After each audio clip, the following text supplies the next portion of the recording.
বছরের প্রথম দিন বা প্রথম মুহূর্তকে উদযাপনের যে কালচার, যে কৃষ্টি, যে সংস্কৃতি আমরা আজ দেখতে পাচ্ছি, এটি কোত্থেকে কিভাবে এসেছে? রোমানরা, প্যাগানরা, অর্থাৎ প্রকৃতিকে যারা পূজা করে, এদের নানান রকমের কালচার আছে। যেমন বৃষ্টি হচ্ছে না, তো গায়ে কাদা মেখে নিল যাতে প্রকৃতি একটু বৃষ্টি দেয়, বৃষ্টি এসে যেন কাদাটা ধুয়ে দেয়, যেন কাদা মেখে নিচে শরীরে। প্রকৃতিকে অর্থাৎ সৃষ্টিকে তারা পুজো করে, চন্দ্রকে, সূর্যকে, সময়কে। তো এই প্যাগান বা প্রকৃতি পূজারী রোমানদের মধ্যে একটা ধারণা ছিল যে তারা একটা দেবতাকে পুজো করত, যে দেবতার নামানুসারে জানুয়ারি হয়েছে বলে বিভিন্ন আর্টিকেল আমি পেয়েছি। তো মূল জিনিস হলো যে তারা বছরের প্রথম মুহূর্তটাকে ওই দেবতার উপাসনার মাধ্যমে শুরু করত এবং সেই সাথে উৎসব, আনন্দ, হই হুল্লোড় এটা করে তারা প্রথম মুহূর্তকে শুরু করত। তাদের ধারণা, তাদের বিশ্বাস ছিল যে বছরের প্রথম মুহূর্তকে আনন্দ করে, ফুর্তি করে, হই হুল্লোড় করে যদি কাটানো হয় তাহলে সারা বছর ভালো থাকা যাবে। এটা ছিল সে প্রকৃতি পূজারী রোমানদের ধারণা। তো এই যে প্রকৃতি পূজারী রোমানরা, তারা বছরের প্রথম মুহূর্তটাকে উদযাপন করাটাকে উপাসনা হিসাবে নিয়েছে এবং সেটাকে তারা তাদের সারা বছর সুখে থাকার মাধ্যম মনে করত, যে এই সময়কে যদি আমি ফুর্তি করে কাটাই তাহলে সারা বছর ভালো থাকে। এখান থেকে আমাদের বাংলা সনের শুরুতে, যে বাংলা সন মূলত হিজরি সনেরই শুধুমাত্র সৌর ফরম্যাট, যে বাংলা সন মূলত নবী করিম সাল্লাল্লাহু আলাইহি ওয়াসাল্লামের হিজরত কেন্দ্রিক সন, সেই সনেরও এই প্রথম দিনকে উদযাপন করা হয় মঙ্গল শোভাযাত্রার মাধ্যমে। মঙ্গল শোভাযাত্রা নিয়ে আমি অনেকগুলো রিপোর্ট পড়েছি আমাদের দেশের মূলধারার বিভিন্ন পত্রপত্রিকায়। সেখানে আমি ঢাকা বিশ্ববিদ্যালয়ের কলা অনুষদের শিক্ষকদের বরাত দিয়ে কোট আনকোট করে রিপোর্ট করতে দেখেছি যে তাদের বক্তব্যের সারাংশ হলো পয়লা বৈশাখের প্রথম দিন মঙ্গল শোভাযাত্রা করা হয়, নামই হলো মঙ্গল শোভাযাত্রা। মঙ্গল মানে কি? কল্যাণ, ভালো। তো মঙ্গল শোভাযাত্রা করা হয় কিসের জন্য? সারা বছর যেন মঙ্গল হয়, মঙ্গলের আশায় মঙ্গল শোভাযাত্রা করা হয়। যদিও মুসলমান প্রতিদিনই পয়লা বৈশাখের মতো শুধুমাত্র একদিন সকালে না, মুসলমান প্রত্যেক দিন ভোরবেলায় মঙ্গলের আশায় মসজিদে যাত্রা করে নামাজের। তো ওই প্যাগান প্রকৃতি পূজারীদের যে ধারণা, এটা খ্রিস্টানরা আজ পৃথিবীব্যাপী ধারণ করে আছে। খ্রিস্টানদের মধ্যে বিভিন্ন ধর্মের ধর্মীয় উৎসব, প্রাগৈতিহাসিক বিভিন্ন ধর্মের বিভিন্ন সম্প্রদায়ের উৎসবগুলোকে খ্রিস্টানরা সেগুলো নানাভাবে প্রমোট করেছে। এর মধ্যে যেটাকে ভ্যালেন্টাইন্স ডে হিসাবে আমাদের দেশে আমদানি করা হয়েছে, একজন রাজনীতিবিদ এবং সাংবাদিক তিনি এটা আমদানি করে এই অপকর্ম আমাদের দেশে শুরু করেছে। তো এটি মূলত একেবারে গোড়ার ইতিহাস ভিন্ন কথা, কিন্তু এটার নতুন করে এটাকে পুনর্জীবন দেওয়া হয়েছে ইংল্যান্ডে, এবং সেটা হয়েছে বাণিজ্যিক ধান্দা। বাণিজ্যিক সাম্রাজ্যবাদীরা আমাদেরকে অনেক সময় হাসায়, আমরা হাসি, আবার আমাদেরকে মিডিয়ার মাধ্যমে কাঁদায়, আমরা কাঁদি।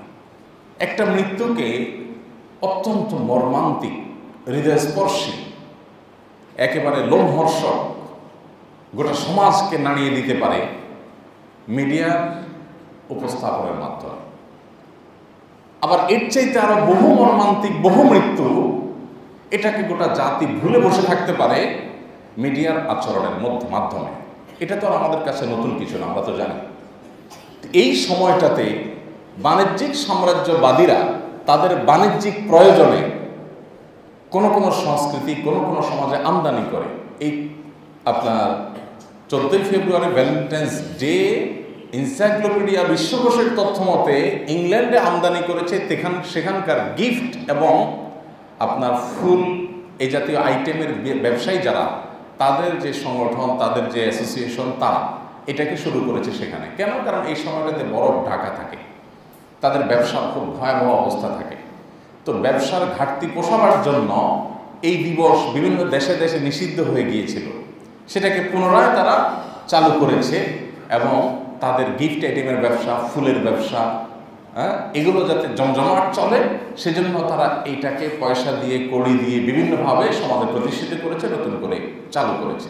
ঠিক একইভাবে ওই একই পদ্ধতিতে আজ যেটাকে আমরা 31st নাইট হিসাবে দেখছি আমাদের সমাজে, এই দিবসটাকে আমাদের দেশে কিছু বাণিজ্যিক সাম্রাজ্যবাদীরা মিডিয়ার মাধ্যমে আমাদের যুবকদেরকে ইতোমধ্যে গিলিয়েছে এবং এত ভয়াবহভাবে গিলানো হয়েছে যে করোনা পরবর্তী এই সর্বশেষ কয়েকটা বছর, বিশেষ করে 22-23-এ আমরা যে আপনার দৃশ্য দেখতে পেয়েছি 31st নাইটে, 31শে ডিসেম্বর রাত 12টা 1 মিনিটে ঢাকার যে চিত্র দেখেছি, এই দোনো বছর, গেল বছর 31শে ডিসেম্বর রাতে এবং তার আগের বছর আমি ঢাকায় রীতিমতো আকাশ প্রত্যক্ষ করার দুর্ভাগ্য আমার হয়েছে।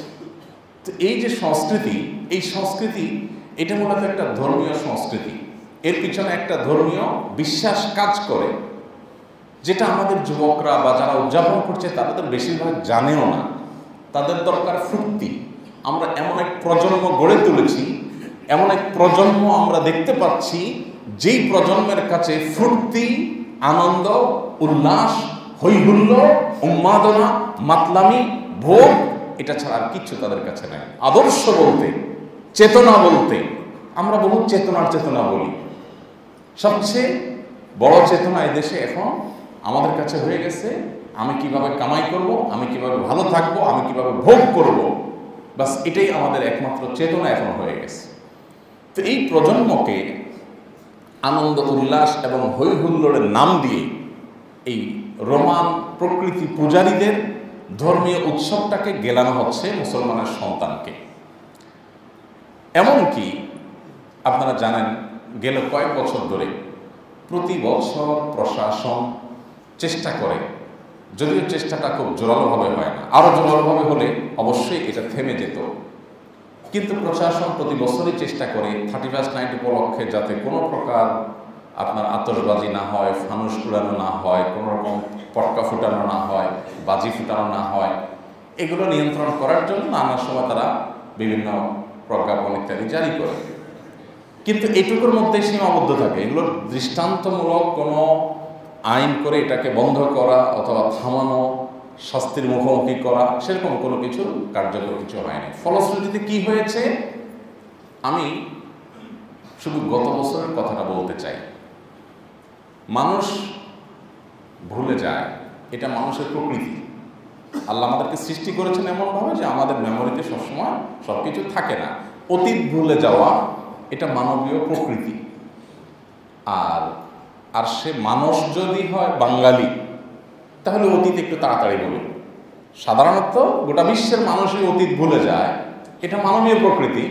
আর বাঙালি মানবীয় প্রকৃতি হলো যে বাঙালিরা একটু তাড়াতাড়ি বলে।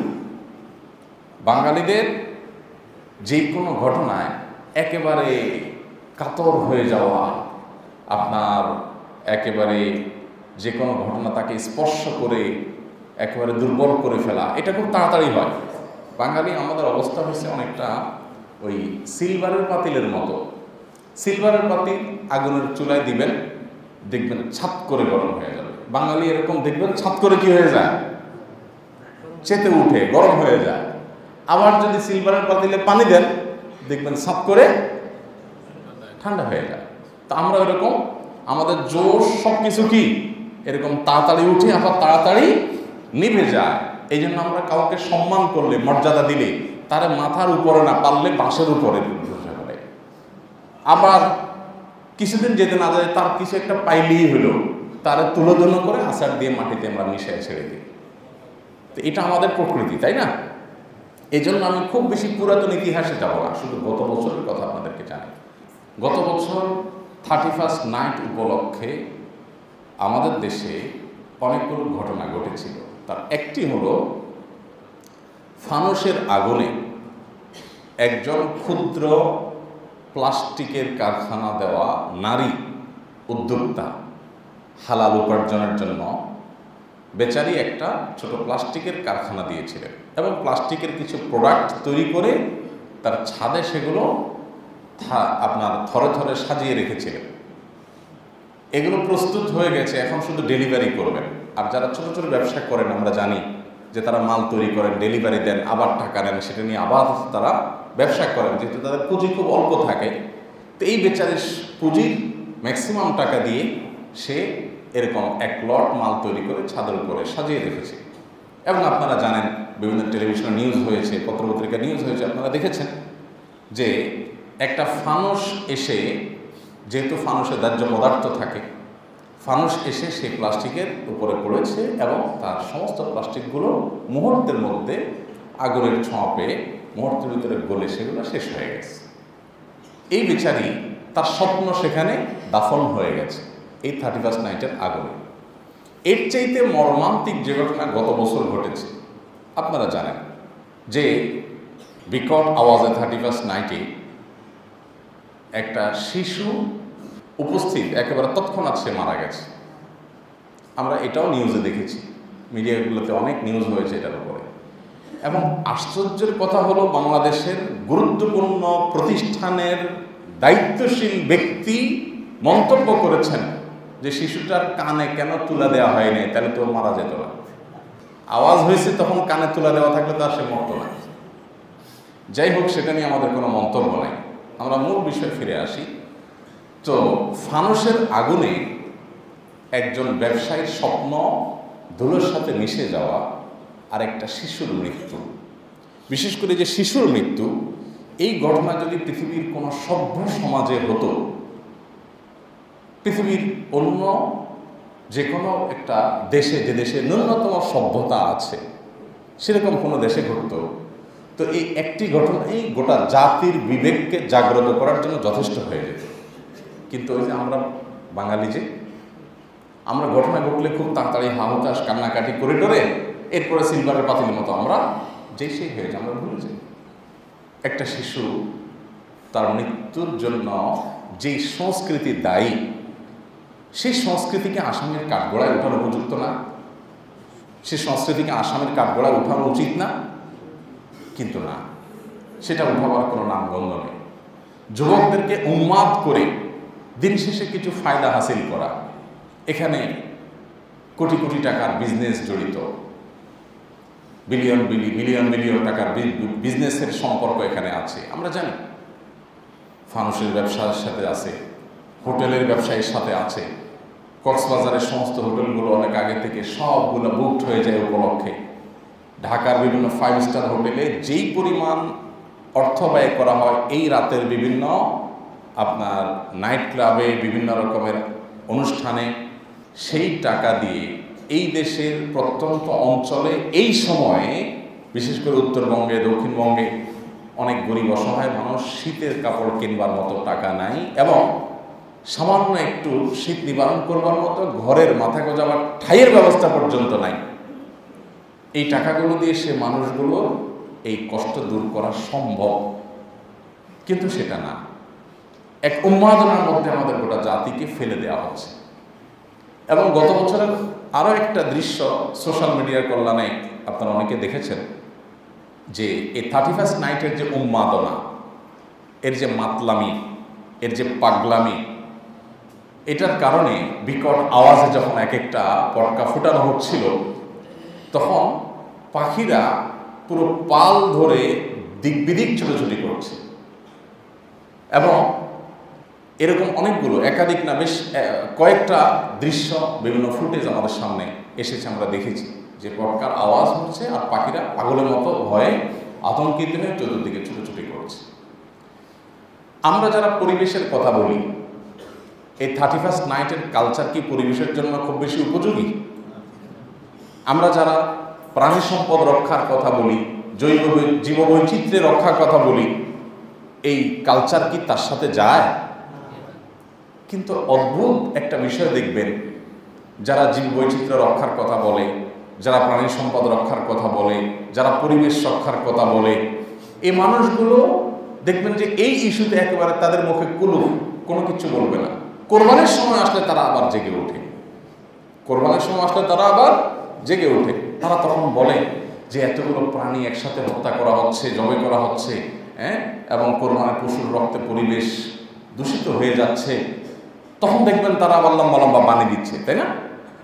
এবং তখন তারা নসিহত করে যে কোরবানির এই টাকাগুলো বন্যার্ত মানুষ, অসহায় গরিব মানুষদেরকে ত্রাণ দিলে সেটা বেশি উপকার হতো। ওই মানুষগুলোই দেখবেন এই 31st নাইটে উন্মাদনা করে বা উন্মাদনাকে সাপোর্ট করে, সমর্থন করে দেশের যুব সমাজকে ধ্বংসের দ্বার প্রান্তে নিয়ে 5 স্টার হোটেলগুলোতে, বিভিন্ন বড় বড় বারগুলোতে, ক্লাবগুলোতে তারা টাকা নষ্ট করছে, আর আমার যুবকদেরকে দিয়ে টাকা পোড়াচ্ছে। ফানুস তো উড়ে না, এটা কি উড়ে? মূলত টাকা উড়ে। ফানুস তো পড়ে না, মূলত পড়ে কি? টাকা। যুবক যখন আকাশে টাকা উড়িয়ে পোড়াচ্ছে তার কোনো ভবন, বিল্ডিংয়ের ছাদ থেকে, ওই বিল্ডিংয়ের নিচেই সে তাকালে হয়তো দেখবে কোনো বনি আদম শুয়ে আছে, তার গায়ে শীত নিবারণ করবার কাপড় নাই। হয়তো ওই ভবনের নিচেই সে খোঁজ করলে রাস্তার আশেপাশে ফুটপাতে পাবে কোনো অসহায় গরিব শিশু, গরিব মায়ের শিশু মাকে জিজ্ঞেস করছে, মা আকাশে এগুলো কি? এই অসভ্য কালচারকে, এই নোংরা সংস্কৃতিকে আমাদের দেশে এমনভাবে এস্টাবলিশ করা হচ্ছে এবং ইতিমধ্যে হয়ে গেছে যে এটার বিরুদ্ধে এদেশের আলেমরা ছাড়া, হুজুররা ছাড়া, মেম্বরগুলো ছাড়া, মাহফিলের মঞ্চগুলো ছাড়া এদেশের অনেক লম্বা লম্বা নীতিবাক্যের কথা সারা বছর ধরে শোনায়, সেটা বুদ্ধিজীবী বলেন, মিডিয়া পার্সোনালিটি বলেন, রাজনীতিবিদ বলেন, প্রশাসনের দায়িত্বশীল ব্যক্তিবর্গ বলেন, আর কারোর যেন এর মাথা ব্যথা নাই। মাথা ব্যথা যেন সব হুজুরদের। ভাইরা আমার, ঢাকা শহরে বৈদ্যুতিক তারের যে জাল আমাদের মাথার উপরে বিছানো আছে, এই রকম পরিবেশে একটা দুইটা ভবন নয়, পুরো এলাকা পুড়ে ছাই হওয়ার জন্য একটা ফানুসের আগুন যথেষ্ট।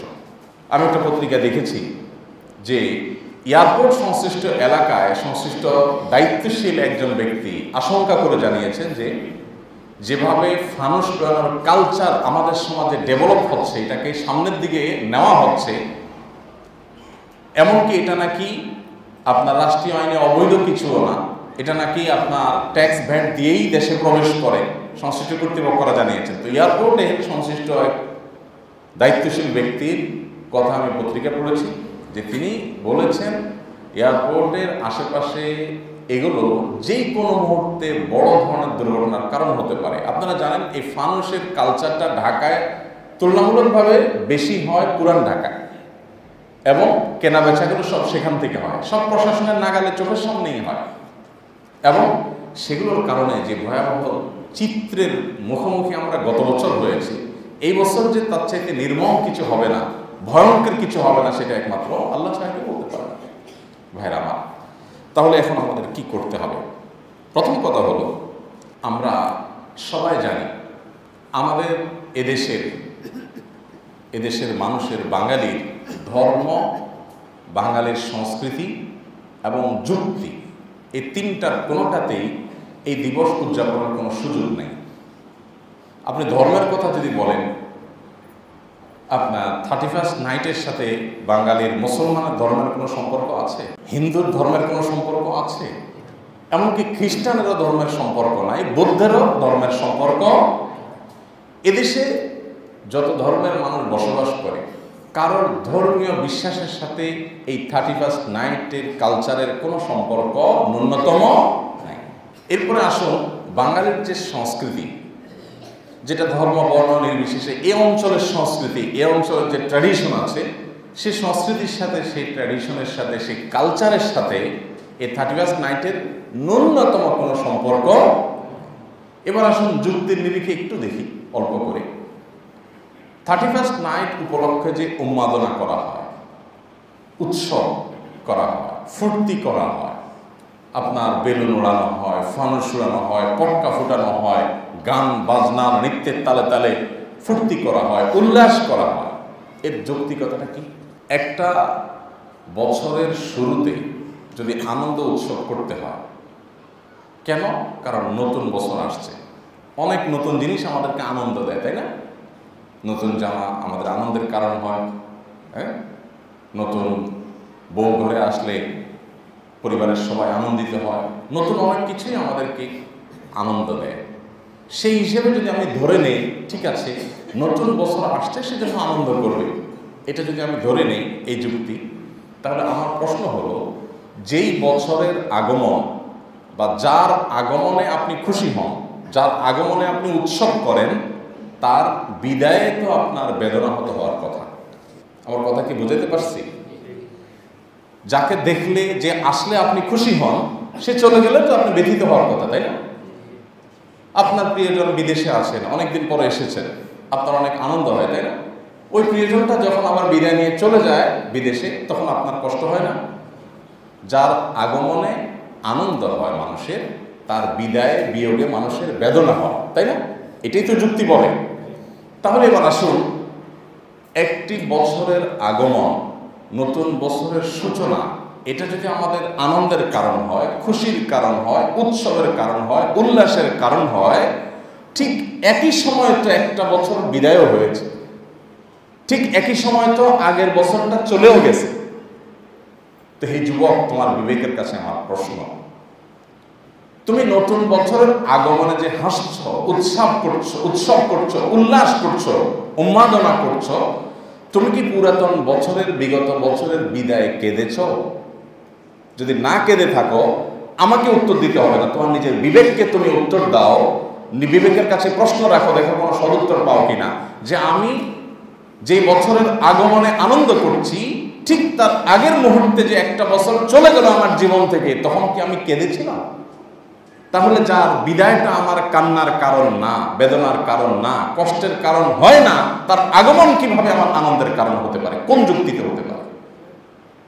বছরের প্রথম মুহূর্তটা এটা যদি কোনো উৎসবের বিষয় হয়ে থাকে, আমরা যারা আজ এই সমাজে দেখি যে বিজ্ঞান মনস্ক বলতে যারা নিজেদেরকে দাবি করে যে তারা বিজ্ঞান মনস্ক, তাই না? ধর্মের কথা বললে দেখবেন তারা বলে না, তারা ধর্ম বিশ্বাস করে না, তারা বিজ্ঞানে বিশ্বাস করে না, ধর্ম বিজ্ঞান মুখোমুখি। সবচেয়ে হাস্যকর বিষয় হলো, সবচেয়ে পরিহাসের বিষয় হলো, এই মানুষগুলো সেই প্রাগৈতিহাসিক প্যাগান এবং প্রকৃতি পূজারীদের, সেই রোমানদের এই সমস্ত অপসংস্কৃতি তারা গায়ে মাখাচ্ছে, যে বছরের প্রথম মুহূর্তকে উৎসব করলে সারা বছর ভালো থাকা যাবে, তাহলে আসুন আমরা উৎসব করি। এই যুক্তি তারা মানছে এবং সেই বিশ্বাস, সেই কুসংস্কার তারা গায়ে মাখাচ্ছে, অথচ এই মানুষগুলো নিজেদেরকে বিজ্ঞান মনস্ক দাবি করছে। এই বিজ্ঞান মনস্ককে দেখবেন পয়লা বৈশাখে তারা বিভিন্ন রাক্ষস, খুক্ষসের মুখোশ এগুলো নিয়ে চলছে, এবং তারা মনে করে যে এগুলো নিয়ে গেলে তাদের মঙ্গল হবে। এ রাক্ষস খুক্ষসের আপনার মুখোশ, বিভিন্ন প্রাণীর মুখোশ, বানর, আপনার ইঁদুর, এটা সেটা, ময়ূর, এগুলার মুখোশ নিয়ে গেলে নাকি সুখ আসবে। তাহলে এত কষ্ট করে আর লাভ কি? সবাই ঘরে ঘরে এগুলো রেখে সুখী হয়ে গেলেই তো হয়। তাহলে এত কষ্ট করে আর লাভ কি? বছরের প্রথম দিবসে ফুর্তি করে সুখী হলেই তো হয়ে যায়। এই উন্মাদনা যারা করে, তাদের বড় একটা অংশ সারা বছর ডিপ্রেশনে থাকে, আল্লাহর অবাধ্যতার কারণে অবধারিতভাবে আল্লাহর আযাব এবং গজবের শিকার তারা হয়ে যায়। কিন্তু অপরাধ যখন সমাজে ব্যাপক আকারে হয়, আর সমাজের সাধারণ সর্বস্তরের মানুষের কপালে যদি ভাঁজ না পড়ে, তার বিবেকে যদি করাঘাত না করে, তার দায়িত্ব সচেতনতা যদি জাগ্রত না হয়, তাহলে গোটা সমাজের মানুষের উপর আল্লাহর গজব নাজিল হয়। অতএব 31st নাইট আসার আগে আসুন আমরা সবাই একটু সতর্ক হই, সবাই একটু নড়ে চড়ে বসি। যুবক ভাইদেরকে বলবো, এই বিজাতীয় অপসংস্কৃতি তোমার না, এটা তোমার কালচার না। এটা প্রকৃতি পূজারী পেগানদের থেকে ধার করে খ্রিস্টানরা তাদের কালচার হিসাবে নিয়েছে। 25শে ডিসেম্বর বড়দিনের যে উৎসব তারা শুরু করে, এটা করতে করতে শেষ করে তারা এসে 30শে ডিসেম্বর পর্যন্ত। এটা তোমার উৎসব না। তোমাকে আল্লাহ তাআলা নিজস্ব সংস্কৃতি দিয়েছেন, তুমি অনেক সমৃদ্ধ, তোমার কিচ্ছুর অভাব নাই। তোমাকে দুটো উৎসব দেওয়া হয়েছে, ঈদুল ফিতর, ঈদুল আজহা। আল্লাহর কসম করে বলি, তুমি সেই দুটি উৎসবকে পৃথিবীর সমস্ত উৎসবের সাথে তুলনা করলেও দেখবে যে ওই উৎসবটি, অর্থাৎ ঈদুল ফিতর, ঈদুল আজহার উৎসব, এটা যতটা নির্মল, এটা যত স্বচ্ছ, এটা যতটা আনন্দদায়ক, এটা যত পবিত্র, অন্য কোনো উৎসবের মধ্যে তুমি সেটা পাবে না। তোমার সমস্ত উৎসবের মধ্যে ভোগ আছে, তোমাদের সমস্ত উৎসবের মধ্যে উচ্ছৃঙ্খলতা আছে, তোমার সমস্ত উৎসবের মধ্যে উন্মাদনা আছে, অশ্লীলতা আছে, বেহাপনা আছে, অপচয় আছে, অপব্যয় আছে। ঈদুল ফিতরে তুমি সেটা দেখবে না, ঈদুল আজহাতে তুমি সেটা দেখবে না। ঈদুল আজহা ঈদুল ফিতরের চেতনা কি? ঈদুল আজহা ঈদুল ফিতরের চেতনা হলো তুমি আনন্দিত হও, গরিবের মুখেও হাসি ফোটাও। তুমি ঈদগাহে যাও, ঈদুল ফিতরের নামাজ পড়ো, ঈদের আনন্দ ষোলকলা পরিপূর্ণ হয় ঈদের নামাজের মাধ্যমে, ঈদগাহে যাওয়ার মাধ্যমে। আর ইসলাম বলছে তুমি আনন্দ করবা ঈদগাহে গিয়া, ভালো কথা, তার আগে তুমি গরিবের বাসায় জাকাতুল ফিতর বা সদকায়ে ফিতরা দিয়া গরিবের বাসায় হাসির ব্যবস্থা করো, তারপর তুমি হাসো। ইসলাম বলে ঈদুল আজহাতে তুমি হাসতে চাও, খুশি হইতে চাও, গোশত খেতে চাও, খাও, আল্লাহ তোমাকে সে সুযোগ দিয়েছেন। তবে মনে রাখবে তোমার গোশতের একটা অংশ গরিব অভাবে মানুষকে দিবে তুমি, এবং তাদের মুখে হাসি ফোটার ব্যবস্থা করবে, তারপর তুমি হাসবে। এ হলো ইসলাম তোমাকে যে উৎসব দিয়েছে, সেই উৎসব। সেখানে ভোগ আছে, সেখানে ত্যাগ আছে, সেখানে মোরালিটি আছে, সেখানে নৈতিকতা আছে। তুমি যে বর্ষবরণের উৎসবে নামছো, এখানে পশুদের মতো উন্মাদনা আছে, মাতলামি আছে, উচ্ছৃঙ্খলতা আছে, সীমালঙ্ঘন আছে, বাড়াবাড়ি আছে, অপচয় আছে, অপব্যয় আছে, মানুষের ক্ষতি আছে। এখানে কোনো কল্যাণ মানব জাতির চুল পরিমাণ কেউ দেখাতে পারবে না। এই সমস্ত উৎসবের কোনো একটা কল্যাণের দিক থাকলে কেউ একটু বলেন না, আমি একটু শুনতে চাই যে 31st নাইট আমাদের আর্থসামাজিক উন্নয়নে এই ভূমিকাটা রাখে। বলেন তো কেউ? এই সমাজের মানুষের কোনো কল্যাণ বয়ে আনে? প্রতি বছর আপনি পত্রিকায় সার্চ করেন, অনলাইনে গুগল করেন, আপনি দেখবেন প্রতি বছর এই ফানুসের আগুনের 10 জায়গায়, 20 জায়গায়, 25 জায়গায়, বিভিন্ন জায়গায় এরকম আগুন লাগে। ফায়ার সার্ভিস এবং সিভিল ডিফেন্সের লোকেরা সারা বছর আগুন নিবারণের কাজে তারা ব্যস্ত থাকেন।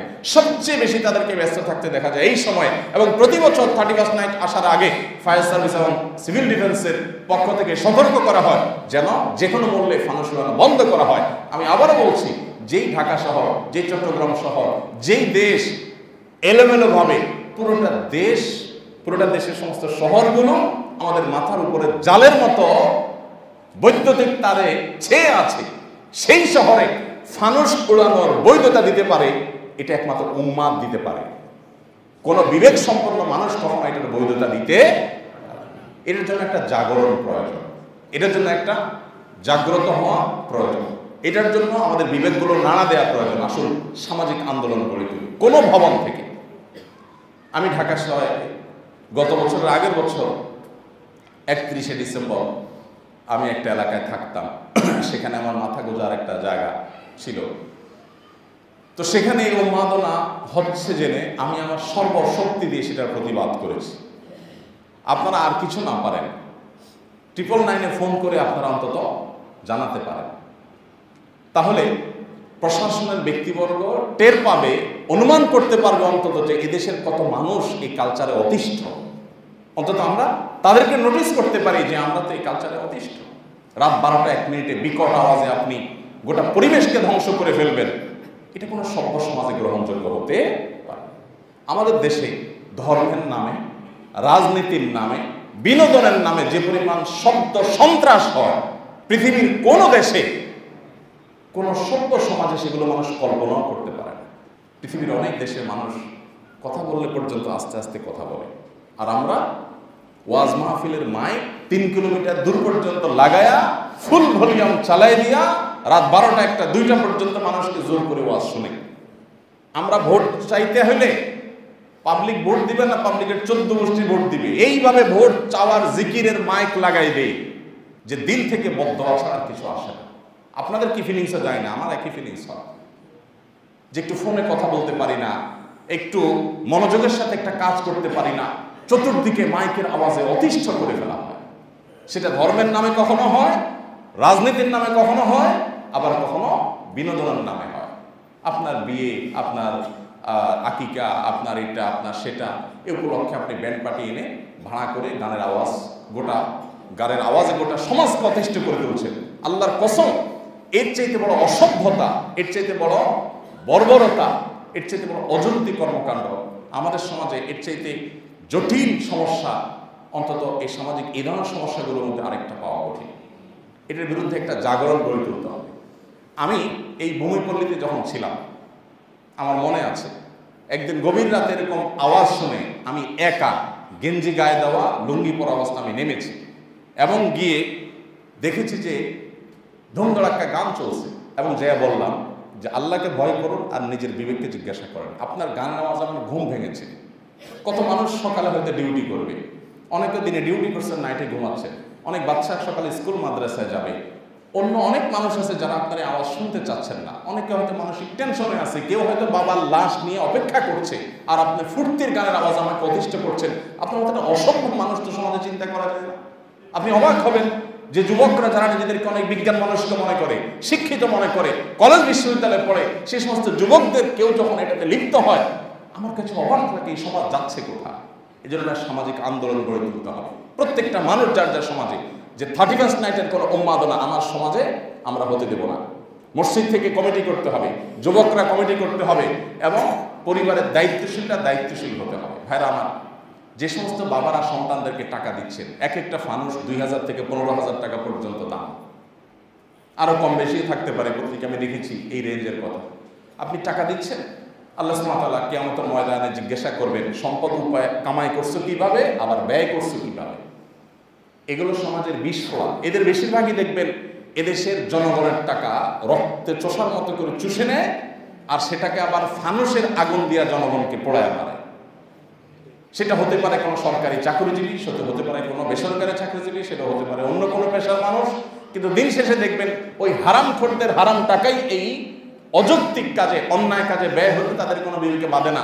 আমরা গরিব মানুষ বাজার যায় হয়তো জিনিসপত্র কিনতে আমাদের হিমশিম খাইতে হয়, তাদের ফানুসের টাকা দিতেও ছেলে মেয়েকে অভাব হয় না। এগুলোর বিরুদ্ধে আমাদেরকে সচেতন না হলে আজকে হয়তো একজন পড়ছে, কালকে আপনি পড়বেন। আজকে কারো শিশু মারা গেছে, কালকে আপনার শিশু মারা যাবে। এই জন্য সবাই জাগ্রত হবো তো ইনশাআল্লাহ, যে আমাদের সমাজে এগুলো আমরা হতে দিতে পারি না। যুবকরা যারা এগুলো পরিকল্পনা করছে, তাদের গায়ে হাত দিয়ে, মাথায় হাত দিয়ে তাদেরকে একটু বোঝান, একটু আদর করেন, একটু স্নেহ করেন। ইন্নাল মুবাদদিরিনা কানু ইখওয়ানাশ শায়াতিন, অপব্যয়কারীরা শয়তানের ভাই। তুমি মুসলমানের সন্তান এটা করতে পারো না। তোমার নিজস্ব সংস্কৃতি আছে, তুমি সমৃদ্ধ। পৃথিবীর সেই জাতির সাথে চাইতে হতভাগাকে, যেই জাতিকে ইংরেজরা 200 বছর গোলাম বানিয়ে রেখেছে ভারতবর্ষকে, আমরা তাদের কালচারকে টাকা পয়সা দিয়ে আমদানি করে সেটাকে আমরা প্রমোট করি, সেটাকে আমরা ডেভেলপ করি। এর চেয়ে দুঃখজনক আর কি হতে পারে বলেন ভাইরা আমার? আমরা জানি যে এই যে মুসলমানদের সমাজ, আমরা বেশিরভাগ মানুষের দেশে মুসলমান, ইসলামের দর্শনটা কি বলেন? ইসলামের দর্শন হলো, এবং একজন মুসলমান হিসেবে আপনার বিশ্বাস হলো যে আপনার এই দুনিয়া চিরকাল থাকার জায়গা না। কুল্লু নাফসিন যায়কাতুল মউত, প্রত্যেক প্রাণীকে মৃত্যু সাধন করতে হবে। এখানে যদি শেষ হয়ে যেত তাহলে তো অসুবিধা ছিল না, যে জীবন ছিল, মরে গেলাম, শেষ, ফিনিশ, মাটি হয়ে গেলাম। কিন্তু না, এখানে শেষ না। আল্লাহ এরপরে বলছেন, আমরা সব এইটুকু জানি, পরেরটুকু জানি না। পরেরটুকুও জানা উচিত আমাদের। কুল্লু নাফসিন যায়কাতুল মউত, প্রত্যেক প্রাণীকে মৃত্যুর স্বাদ আস্বাদন করতে হবে। আর মরে গেছে আর শেষ হয়ে গেছে না, শুরু। মৃত্যু মানে আসল জীবনের শুরু। আল্লাহ বলছেন ওয়া ইন্নামা তুওয়াফাউনা উজুরাকুম ইয়াওমাল কিয়ামাহ, মনে রাখবে তোমার প্রত্যেকটা কর্ম, হোক সেটা ভালো হোক সেটা মন্দ, প্রত্যেকটা কর্মের বিনিময় তোমাকে বুঝিয়ে দেওয়া হবে কিয়ামতের দিন। এটা একই সঙ্গে আশার বাণী, একই সঙ্গে থ্রেট। তুমি যদি ভালো কাজ করো তোমার বিনিময় কিন্তু পাবে তুমি, আর যদি মন্দ কাজ করো, তোমার কাজে অতিষ্ঠ হয়, তোমার বিকট আওয়াজে মানুষ কষ্ট পায়, তুমি পশুর মতো আচরণ করো, তুমি মানুষকে কষ্টের কারণ হও, তো মনে রাখবে তোমার প্রাপ্য তোমাকে বুঝিয়ে দেওয়া হবে। দুনিয়াতে হয়তো তোমার বাপ অনেক বড় নেতা, তোমার বাপ অনেক বড় পাওয়ারওয়ালা, এলাকা মানুষ ভয়ে কিছু বলতে পারেনি। কিয়ামতের ময়দানে তোমার বাপ তুমি সব ন্যাংটা হয়ে উঠবো অন্য মানুষদের সাথে। দুনিয়ার বাকাওয়াতি থাকবে না, সুসের মতো সোজা করবে না রব্বুল আলামিন। এরপর আল্লাহ তাআলা শেষে বলছেন ফামান যুহযিহা আনিন নারি ওয়া উদখিলাল জান্নাতা ফাকাদ ফাজ। মনে রাখবে প্রত্যেক প্রাণীকে মৃত্যুর স্বাদ আস্বাদন করতে হবে, আর কিয়ামতের দিন তার সারা জীবনের সমস্ত কর্মের প্রাপ্য পাওনা তাকে বুঝিয়ে দেওয়া হবে। এবং সেদিন যাকে জাহান্নাম থেকে মুক্ত ঘোষণা করা হবে, জান্নাতি ঘোষণা দেয়া হবে, পরোয়ানা পেয়ে যাবে, সার্টিফিকেট পেয়ে যাবে। এই ব্যক্তি হলো পৃথিবীর একমাত্র মানুষ যার জীবনে চূড়ান্ত বিজয়, চূড়ান্ত সাফল্য এর হাতছানি তার তার কাছে এসেছে, হাতছানি দিয়েছে তাকে, এবং তার এই হাসির পরে আর কখনো কান্না আসবে না। এটা চূড়ান্ত হাসি। জান্নাতে চলে গেল, ফাকাদ ফাজ, সে সফল হয়ে গেল, সার্থক হয়ে গেল। তারা রিস্ক না, এখান থেকে বের হবে না এবং বের হওয়ার কোনো আশঙ্কা নেই। ও মুসলমানের সন্তান, যেহেতু মরতে হবে, আল্লাহর কাছে যেতে হবে, একটা নতুন বছর আসছে, একটা বছর চলে গেছে, মানে হলো আমার বরাদ্দ বাজেট, আল্লাহ যদি 70 বছর দিয়ে হায়াত রেখে থাকেন, এক বছর চলে গেল। জীবনের একটা বছর খসে পড়লে এটা কোনো বুদ্ধিমানের জন্য আনন্দের কারণ হয় না। বুদ্ধিমান হিসাব মিলাবে যে একটা বছর চলে গেল, আমার অর্জন কি, অ্যাচিভমেন্ট কি, আমি তো কবরের দিক চলে গেলাম। আল্লাহ রাব্বুল আলামিন আমাদের সবাইকে বোঝার তৌফিক দান করুন, আমাদের বিবেকগুলোকে জাগ্রত করে দিন, আমাদের সবাইকে, বিশেষ করে শব্দ সন্ত্রাস যে চলে রাস্তায় রাস্তায়, যে নামেই হোক না কেন, এই অপসংস্কৃতি, এই কালচারের বিরুদ্ধে আমাদেরকে কথা বলতে হবে, কথা বলতে থাকতে হবে এবং ভূমিকা রাখতে হবে। বিনয়ের সাথে কখনো, প্রতিবাদের সুরে কখনো আমাদেরকে কাজ করতে হবে। যদি না করেন তো ভাই, সমাজটা বসবাসের অযোগ্য হয়ে যাবে। আমার কাছে প্রশ্ন আসে, ভাই অনেক যুবক মেধাবী, বুয়েট, মেডিকেল, ঢাকা ইউনিভার্সিটি, বিভিন্ন বড় বড় পাবলিক বিশ্ববিদ্যালয়, ভালো ভালো পাবলিক বিশ্ববিদ্যালয়, ভালো ভালো সাবজেক্টে পড়াশোনা করেছে, এরা দেশের বাইরে চলে যাচ্ছে। এটা কি একজন মুসলমান হিসেবে করা উচিত কিনা? নিজের দেশ রেখে আরেক দেশে, তাও মুসলিম প্রধান দেশে চলে যাওয়া। তা আমি বলি, এই প্রশ্নের উত্তর দেয়া আমার জন্য বড় কঠিন। এই মেধাবী যুবকগুলো এই দেশে থাকার মতো পরিবেশ পাইলে তারা বাইরে যেত না। অনেক পয়সাওয়ালা মানুষ এদেশ থেকে পয়সা কামাই করে টাকা নিয়ে বাইরে গিয়ে থাকে। কেন? কারণ সমাজটা বসবাসের উপযোগী আমরা রাখি নাই। তো এই অনাচারের বিরুদ্ধে যদি আপনি কথা না বলেন, আপনি যদি ভূমিকা না রাখেন, তো সমাজ পরিবর্তন হবে কোথা থেকে? আমরা সবাই চাচা আপনার জান বাঁচা। আল্লাহ তাআলা আমাদের সবাইকে দায়িত্বশীল হওয়ার তৌফিক দান করুন। জাযাকুমুল্লাহু খায়রান ওয়া আখরু দাওয়ানা।